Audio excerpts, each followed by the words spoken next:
Ini syubhat kita nak jawab kepada orang musyrikin, kepada musyrikin zaman moden yang pergi sebelah kubur. 9 moden kan? 9 moden golongan ni. Kita maaf sebut. Ada masuk dia tu simpang 4 tu, masuk kanan. Makam siapa tu? Tu simpang 4 Melaka kan? Ke kanan kita pergi tampin tu lah. Kanan nak pergi tampin ada makam Dun Said kan, makam Dun kan, Tok Naning tu kan. Barakallahu fikum. Pergi pada musim-musim tertentu. Mak saya kata mak saya orang Melaka, nenek saya orang Negeri Sembilan. Dia kata bila nak periksa ke, pergilah makam, minta hajat nak periksa. Sebab bagi mereka, kenapa? Kita kata kenapa buat benda ni? Minta? Tak, kita minta je. Macam kita minta kuih kat orang, Ji, tolong lepaskan kuih tu. Dia minta tu Ustaz. Syirik dia tu. Siapa jawab ni? Dia pun selalu bawa hujah ni. Dan kalau kita baca Facebook, kata kalau semua minta tak boleh, lepas ni jangan minta lori sampah datang. Allah musta'an. Jadi apa dhabit kita? Dhabit maksudnya juga kaedah. Kalau kaedah tu besar, dhabit ni adalah isu ni, satu isu kecil. Apa kaedah yang kita nak pakai, nak bezakan apakah permintaan yang syirik dan permintaan yang tak syirik?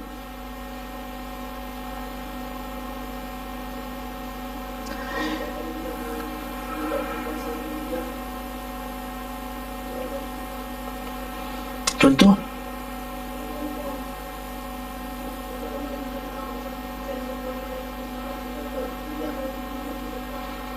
bawa kuih tak termasuk rubiah uluhiyah. Tolong buatkan kuih je. Cik, buatkan karipap 100 biji, nak buat kuliah ni. Kesian ustaz lapar kata. Aku bukan bagi hint saja je, bukan bagi hint saja disebut. Nampak tak? Kaedah je ialah kalau kita nak minta kepada makhluk, mesti kita ada 3 syarat ni. Hayyan, sami'an, qadiran. Hayyan, dia hidup. Ni bukan sifat 20 lah ni. Sifat 20 lah kan. Hayyan, sami'an, hayyan sami'an, hayyan sami'an, qadiran muta'alliman, qadiran muta'alliman. Kita pun apa kan nasyid tu. Maksudnya nak minta kepada makhluk mesti 3 ni. Pertama, makhluk yang kita minta tu hidup. Yang kedua, makhluk yang kita minta tu dia dengar permintaan kita ataupun dia tahu permintaan kita. Contoh, kalau kita tu, wahai Syekh Abdul Qadir Jailani, maka dia dah meninggal, maka permintaan tu permintaan yang syirik. Yang kedua, dia hidup dah. Abu Saif dia hidup, tapi saya kata jalan kita tadi on the way tadi, Abu Saif karipap, Abu Saif karipap, Abu Saif karipap, ya Abu Saif,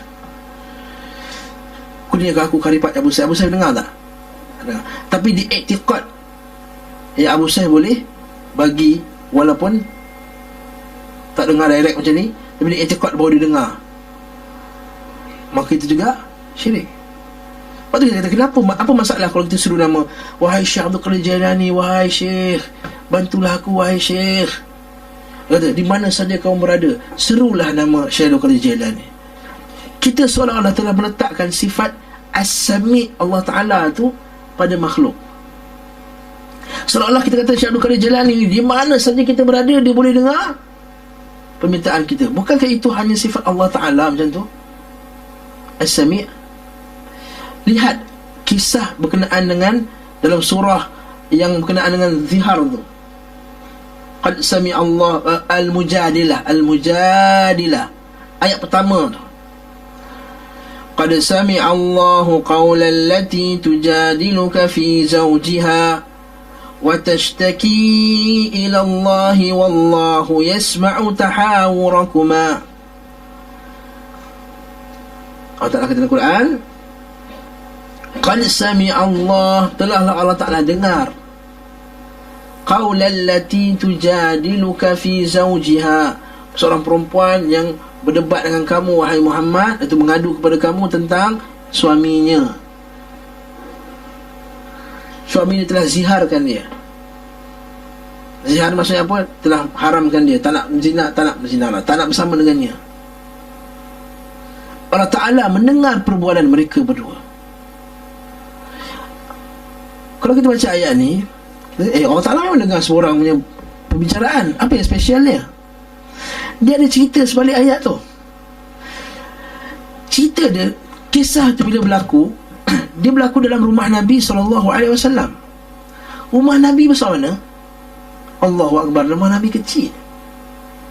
Mungkin ada besar yang bahagian ni je, rumah Nabi. Aisyah kata, aku berada di satu bucu rumah, dan Nabi SAW dengan wanita tu satu bucu. Maksudnya Aisyah di dalam, nampak Nabi bersembang dua. Aisyah kata, aku tak dengar apa-apa. Aku dengar melainkan suara macam tu je. Perempuan tu cakap dengan perlahan. Tiba-tiba turun ayat tersebut. Aisyah kata, Subhanallah, Maha suci Allah yang maha mendengar semua suara, di mana saja suara tersebut dan apa saja bahasa. Sebab dia kata, Aisyah kata, aku ada dalam rumah tu tadi, aku tak dengar apa cerita tersebut. Kemudian turun ayat daripada Allah Ta'ala menceritakan ayat itu dengan kisah tersebut dengan detail. Maha suci Allah. Maksudnya apa dia? Hanya Allah Ta'ala sahaja yang ada kemampuan boleh dengar setiap bisikan makhluk ini. Tiba-tiba ada orang kata, dia sebut, wahai wali sian, wahai wali sekian, bantulah, wahai wali bantulah. Seolah-olah diiktikad bahawa wali tadi ada sifat mendengar ataupun mengetahui macam Allah Subhanahu Wa Ta'ala. Maka dia samakan Allah Ta'ala dengan makhluk. Sebab itulah dalam Quran Allah Ta'ala kata, Tallah in kunna lafi dhalalim mubin, kami dulu ada kesesatan yang nyata. Idh nusawwikum bi rabbil alamin, ketika kami menyamakan kamu wahai berhala-berhala, samakan dengan Allah Subhanahu Wa Ta'ala. Isyarat kedua tadi apa? Sami'. Jadi kalau minta tolong, pastikan kita hantar SMS. Lepas tu dia kata, dulu Omar minta tolong daripada Amr al-As di Mesir ketika berlakunya kemarau. Omar hantar surat. Omar hantar surat. Apa tu ustaz, kalau macam mak kan, bila anak menangis, syirik lah ustaz. Anak tu menangis sebab dia itu bukan tangisan dia anggap mak dia dengar. Tak, dia cuma tangisan pengaduan. Mak. Ada setengah orang kata, ya Rasulullah, ya Rasulullah, la ilaha illallah Muhammadur Rasulullah. Ya, setengah sebut kan. Bukan dia seru nama Rasulullah, ya Rasulullah bantulah kami. Mana tinggal, ya Rasulullah, Rasulullah. Kalau dia tinggal Rasulullah, kalau Rasulullah ada ni, mesti Rasulullah marah contohnya. Bukan maksudnya disuruh ya Rasulullah, bukan. Dan yang ketiga apa dia? Qadiran. Yang kita nak minta tu secara hukum adatnya ialah bawah kemampuan manusia. Jadi buat kalipat kemampuan manusia tak? Kemampuan manusia. 3 kali aku sebutkan ni. Nampak tak? Barakallahu fikum. Tak boleh kalau kita tolong angkat ini, tolong tolak kereta, tolong bawa ini, tolong bawa far, tolong hantar anak. Itu benda yang di bawah takdir, bawah kita kata hukum adatnya, bawah kudrat manusia. Tadi orang kata, wahai fulan, hatta dihidup dan dia mendengar sekalipun, wahai Abu Saif, turunlah hujan. Kalau saya iktikad bahawa dia mampu, syirik kepada Allah SWT.